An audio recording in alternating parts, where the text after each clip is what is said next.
Hi hello అండి అందరికీ. Today mini vlog వచ్చేసి గోంగూర చికెన్ పులావ్ ఎలా చేసుకుంటానో మీరు కూడా ఎవరైనా ట్రై చేయాలనుకుంటే ఇలా ప్రాసెస్ అయితే చూపించేస్తాను. మీరు కూడా ఎవరైనా ట్రై చేయండి తప్పకుండా. చూడండి ఎంత పొడి పొడిగా వచ్చిందో, ఇంత సాఫ్ట్గా జ్యూసీగా టేస్ట్ మాత్రం సూపర్ ఉంటుందండి. మా సండే స్పెషల్ వచ్చేసి గోంగూర చికెన్ పులావ్. నేనైతే ప్రాసెస్ అయితే చూపించేస్తాను. మీరు కూడా ఎవరైనా ట్రై చేయాలనుకుంటే తప్పకుండా కంపల్సరీ ట్రై చేసి ఇట్లా తినేసి టేస్ట్ చూసి ఎలా ఉందో చెప్పండి, కామెంట్లో కామెంట్ చేయండి. ఓకేనా?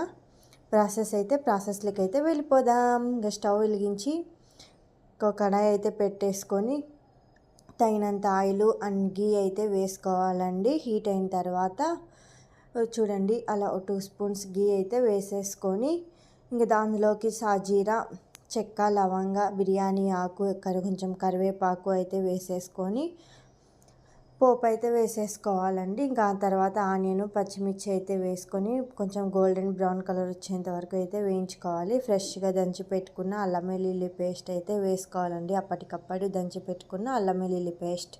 పచ్చివాసన పోయిన తర్వాత కొత్తిమీర, పుదీనా కూడా చిన్నగా ముక్కలు కట్ చేసుకొని అయితే వేసుకోవాలండి. ఇంకా గోంగూర పేస్ట్ చేసి అయితే వేసుకోవాలి. ముందుగా ఆయిల్ అయితే వేసుకొని మగ్గించుకున్న తర్వాత పేస్ట్ చల్లారిన తర్వాత పేస్ట్ అయితే చేసుకొని అందులో కూడా వేసుకోవాలండి.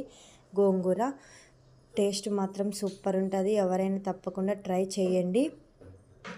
అలా అంటే ఇంకా చికెన్ ముక్కలు కూడా చిన్నగా అయితే కట్ చేసుకొని అయితే వేసుకొని ఇంకా కలిపేసుకోవాలండి. చికెన్ ముక్కల్ని కూడా ఇంకా అందులోకి వేసేసుకొని ఇంకా మీ స్పైసీని తగ్గట్టు ఇంకా కారము, పసుపు, ఉప్పు, కొంచెం ధనియాల పొడి, గరం మసాలా, చికెన్ మసాలా అవన్నీ అయితే వేసేసుకోవాలండి. వేసేసుకొని కలిపేసుకోవాలండి. కలిపేసుకున్న తర్వాత వాటర్ మిరిగిపోయేంత వరకు వాటర్ వస్తుంది కదండి, చికెన్లో నుంచి వాటర్ అయితే రిలీజ్ అవుతుంది కదా, మూత పెట్టుకొని ఒక 5 మినిట్స్ అయితే మగ్గించుకోవాలండి. వాటర్ అంతా మెరిగిపోయేంత వరకు అయితే మగ్గించుకోవాలి. ఇంకా ముందుగా బాస్మతి రైస్ అయితే నానబెట్టుకున్నానండి. నానబెట్టేసుకున్న తర్వాత అందులోకి అయితే వేసేసుకొని కలిపేసుకున్న తర్వాత నేను ఒక గ్లాసు బాస్మతి రైస్ అయితే తీసుకున్నానండి. చూపిస్తాను చూడండి. ఆ గ్లాస్ నిండా అయితే తీసేసుకొని ఆ గ్లాస్ అయితే బాస్మతి రైస్ అయితే తీసుకున్నానండి. ఇంకా 1.5 గ్లాస్ వాటర్ అయితే వేసేసుకొని ఇంకా మూత పెట్టుకొని 3 విజిల్స్ అయితే వచ్చేంత వరకు అయితే ఉడికించుకుందామండి. కుక్ అయిన తర్వాత టేస్ట్ మాత్రం సూపర్ ఉంటుంది.